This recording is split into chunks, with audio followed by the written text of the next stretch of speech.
안녕하세요. 진솔한 주식경제학 LNS홀딩스 김성현 대표입니다.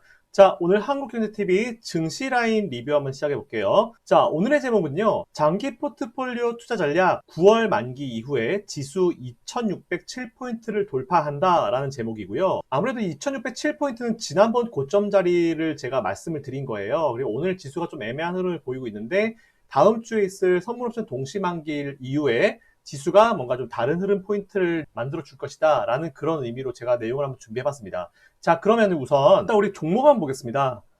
일단 제가 처음 소개해드린 그 장기 종목은요, 코덱스 레버리지죠. 일단 코덱스 레버리지 같은 경우는 오늘 1.2% 정도 지금 밀리고 있긴 한데, 사실은 뭐 지수 하락의 영향은 좀 큰 것 같고요. 오늘 삼성전자 같은 대형주들, 삼성전자, SK하이닉스가 지금 보시면 이제 밀리고 있잖아요. 그거 영향이라 보시면 될 것 같습니다. 어쨌든, 연준이 이제 지속적으로 이제 금리를 인상하지 않고 저금리 기조를 유지하겠다는 얘기가 나오니까, 뭐 코덱스 레버리지 같은 경우는 최소한 2022년까지는 우리가 그대로 홀딩 포지션 취하셔도 사실 문제가 없는 종목이다라고 좀 말씀드릴 수 있을 것 같아요.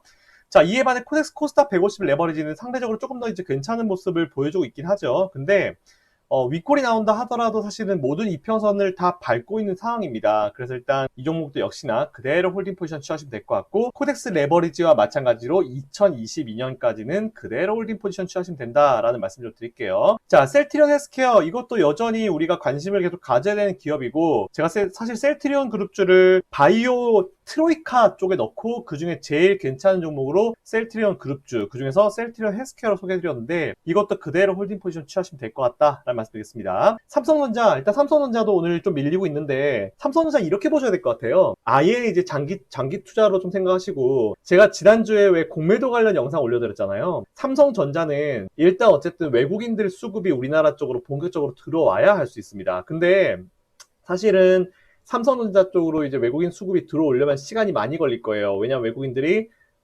공매도, 그러니까 숏셀링을 할 수 있는 상황이 되어야지만 우리나라 쪽에 같이 이제 상승 쪽 배팅, 하락 쪽 배팅을 같이 하면서 전략을 구사할 수 있기 때문에, 제가 봤을 때는 삼성전자의 본격적인 상승은 올 4분기 정도에 뭔가 본격화되지 않을까라고 생각하고 있어요. 그 전까지는 근데 이렇게 생각하시면 돼요. 좀 긍정적으로 생각해가지고, 아, 지금 나한테 매수할 수 있는 기회를 주는구나 정도로 생각하시면 됩니다. 아시겠죠? 그 포인트 꼭 생각하시면 될 것 같고, 삼성전자, SK하이닉스는 같은 라인으로 생각하시면 됩니다. 자, 그리고 DB하이텍 볼게요. DB하이텍 같은 경우도 여전히 수익이 지금 진행 중이기 때문에 사실은 뭐 이거 DB하이텍을 우리가 지금 투자를 걷어가겠다 뭐 이런 말씀을 하실 필요는 전혀 없을 것 같고요. 그대로 홀딩 포지션 취하시면 될 것 같고, DB하이텍은 지난주 금요일 기준으로 37.37% 수익 중인데 이 수익률을 그대로 유지하면서 좀 더 지켜보겠다라는 말씀드리겠습니다. 자, 마지막으로 우리 ICD예요. ICD 같은 경우는 사실은 이제 지난주 기준으로 조금 손실이었는데 오늘 그래도 왔다 갔다 하고 있죠. 자, ICD는 사실 저는 이렇게 생각해요. 보유하고 계신 분들은 그대로 홀딩 포지션 취하셔도 될 것 같고, 없으신 분들은 ICD를 중장기적으로 보셔도 매수가 가능하다라고 말씀드리는데, 지난번에 2분기 때 발표된 실적이 매출은 사실은 제 생각보다는 그래도 좀 덜 나왔어요. 근데 그렇다 하더라도 영업이익률이랑 순이익률 자체가 좀 뭔가 말도 안 되는 서프라이즈를 기록을 했거든요. 이게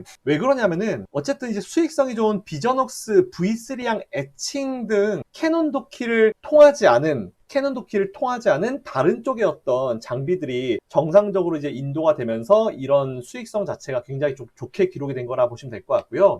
이게 문제가 뭐냐면은 ICD는 계속 이제 매출 인식이 지연됐어요. 빨리빨리 이제 인도하고 빨리빨리 매출로 인식을 해야 되는데 그게 계속 이런저런 이슈들로 지연이 되면서 좀 주가가 어떤 실적에 대한 부분이 생각보다는 좀 느린 경향이 좀 있는데, 사실 제일 지연의 주요 원인이 뭐였냐면은 캐논 도키입니다. 캐논 도키 쪽에서 증착기가 이제 중국향 인도가 7월 달부터 재개된 것으로 일단 파악이 됐거든요. 또한 이제 비전웍스 V3향 증착기 2대분을 시작으로 CSOT T4향 증착기 한 대분도 3분기 매출에 아마 인식이 될 것으로 판단을 하고 있어요. 그래서 더 이상의 그 어떤 장비 인도 지연도 이제는 없을 거다라고 보고 있고, 지금까지 지연된 게 모두 다 이제 3분기 실적 매출로 그대로 기인을 하지 않을까라고 좀 생각을 하고 있습니다.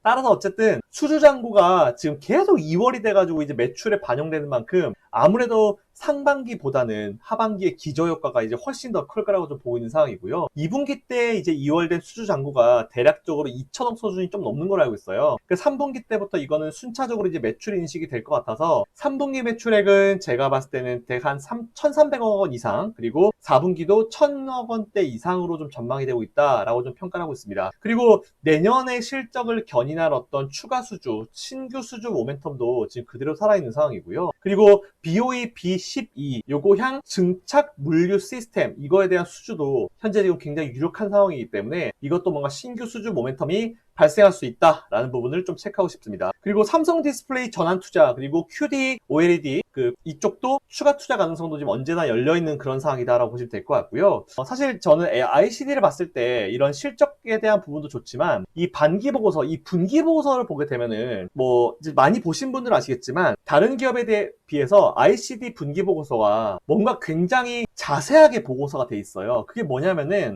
어쨌든지 간에 이제 저는 이걸 회사의 수준이라고 평가를 하거든요. 그러니까 보고서 자체를 할 때도 주주들한테 최대한 이제 모든 걸 다 투명하게 하나하나 자세하게 잘 보고서를 써놨다는 부분이 사실은 이제 주주를 충분히 생각하는 어떤 그 기업의 상황, 그리고 기업의 어떤 자신감이다라고 좀 보시면 될 것 같아요.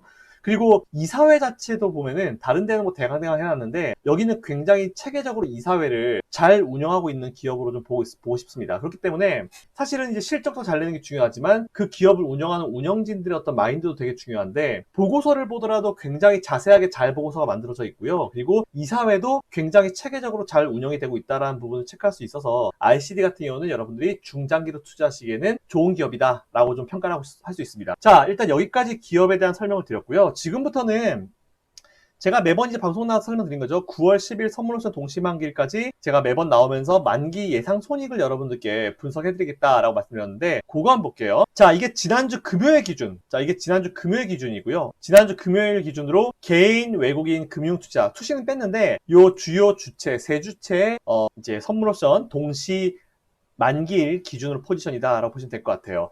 자, 어떤 분이요, 그리고 제가 방송에서 멘트 하려다가 안 했는데 어떤 분이 이런 그 만기 포지션을 보면서 시장을 분석하는 게 너무 기초적인 게 아니냐 이렇게 얘기하는데, 정확하게 얘기하면은 기초적인 게 아니고요, 기본적인 분석 중에 하나입니다. 더 어려운 분석법도 많은데 방송하시는 분들께 제가 진짜 어려운 걸 얘기하면 여러분들 아마 제가 봤을 때 90%는 이해를 못 하실 가능성이 커요. 아마 이거를 말씀드렸는데 무슨 말인지 한 번에 이해가 안 되시는 분들이 많으실 겁니다. 그 중에서 정말 쉬운 것만 기초적으로 여러분들이 알고 계셔야 되는 것을 제가 설명을 드리는 거니까, 이거는 여러분들이 꼭 알고 계시고 앞으로 분석하실 때 이용하시면 될 것 같아요. 기초적이어서 여러분들의 비판을 받을 내용이 아니고 기본적으로 여러분들이 알고 계셔야 되는 분석법을 설명을 드리는 거예요. 알려드리는 겁니다. 이 부분은 꼭 체크해 주시면 될 것 같습니다. 자, 그럼 볼게요. 현재 지금 포지션을 보면은 어쨌든 이제 주체별 하나씩 살펴보면은 외국인들은 300포인트 이상이 되어야 수익, 그리고 금융투자는 294포인트, 딱 요 기점이죠. 요 기점 294포인트 밑으로 가야 수익이고요. 그리고 개인은 293.5포인트 이상으로 가야 이제 수익 포지션이다 라고 좀 생각하시면 될 것 같습니다. 자, 제가 이거를 한번 지수로 환산을 해보니까 외국인들은 2261포인트, 코스피 기준으로 2261포인트 이상이 되어야지 만기 기준으로 수익이고요. 기관은 2224포인트 이하로 떨어져야 수익이다 라고 좀 보시면 될 것 같아요. 자, 그러면 이걸 갖다 제가 코스피 차트에다 한번 표시를 한번 해봤어요. 보시면은 요게 빨간 게 이제 외국인의 수익 포지션, 그리고 파란 게 이제 기관의 수익 포지션인데, 보시면은 외국인들은 만기일 기준으로 2261포인트 이상이 있어야 수익, 그리고 금융투자는 2224 이하로 가야 수익인데, 사실 기관 보면은 되게 불쌍해요. 3월달, 6월달, 그리고 이번 9월달까지 3번 연속으로 금융투자 그리고 투신 손실이거든요. 특히 투신이 손실이 커요. 그래서 계산해보니까 만일 지난주 금요일 기준으로 딱 만기일이 만기일이 딱 진행됐다면은 외국인들은 2,527억 수익이고요. 그리고 금융투자는 578억 손실이고, 그리고 투신은 1,239억 손실이에요. 네, 뭐 금융투자랑 투신은 뭐 지금 3번 분기 연속으로 뭐 거의 뭐 얻어 터지고 있다라고 보시면 될 것 같고, 그러니까 어쨌든 뭐 무슨 핑계를 대서라도 지수를 떨구려고 노력하고 있고, 오늘도 지수를 또 열심히 떨구고 이런 액션이 나오고 있는 거다라고 보시면 될 것 같아요. 손실을 줄이려면은 지수를 밀어야겠죠. 자, 아무튼 이 부분 여러분들이 좀 체크해 주시면 될 것 같고요. 어쨌든 근데 제가 보더라도 금융투자나 투신권이 수익으로 갈 만한 포지션, 즉 224포인트 밑으로 지금보다 한 120포인트, 130포인트를 지수를 미는 건데 이거를 가능성은 제가 봤을 때는 많지 않을 것 같습니다. 어쨌든 이번에도 외국인들은 수천억대 수익권, 그리고 수익 마감, 그리고 금융투자랑 투시는 합해서 수천억대 손실 마감을 하지 않을까라고 좀 생각하고 있어요. 물론 손실 난 거 가지고 롤오버 시키고 뭐 다른 쪽으로 상쇄시키겠죠. 다른 뭐 현물 사든지 뭐 다른 쪽으로 해가지고 수익을 내서 상쇄시키겠지만 이번에도 롤오버를 할 가능성이 크다라는 부분을 좀 체크하고 싶습니다.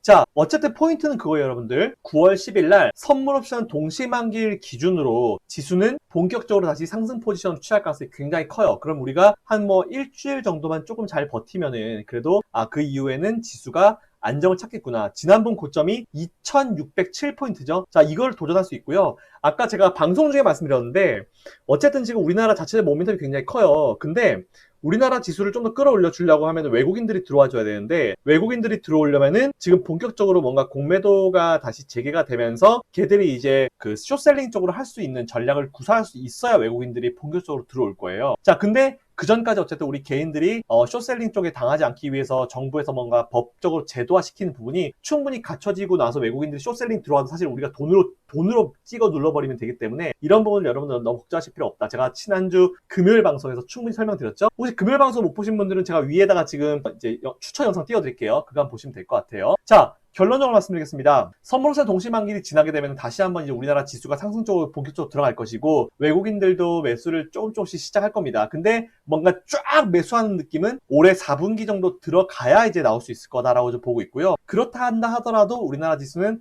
안정적으로 올라가면서 만일 중간에 돌발 이슈, 근데 제가 말씀드린 돌발 이슈는 진짜 큰 거 있죠. 막 엄청난 돌발 이슈가 터지지 않는 이상 우리나라 증시는 올 연말까지 안정적으로 지수가 올라갈 것이고 정말 타이밍과 수급과 모든 것이 잘 맞아떨어졌을 때 올 연말 기준으로 우리나라 코스피의 1000단위도 좀 바뀌는 거를 우리가 예상을 하고 뭔가 기대를 한번 해볼 수 있지 않을까라고 좀 생각하고 있습니다. 자, 그렇기 때문에 일단은 첫 번째 관문인 지난번 고점 2600포인트 이거는 9월 10일 쿼드러플 위칭데이가 지나고 나서 본격적으로 시도를 할 거기 때문에 어쨌든 조금 사이트를 길게 보고 여러분들이 안정적으로 투자를 이뤄나가시면 될 것 같다라는 말씀드리고 우리가 진득한 모습을 보여줘야지 외국인 기관은 절대로 우리를 물어뜯으려고 하지 않습니다. 그렇기 때문에 최대한 진득한 모습을 보여주면서 투자에 나서는 게 좋을 것 같다라는 말씀드릴게요. 제가 준비한 내용은 여기까지고요.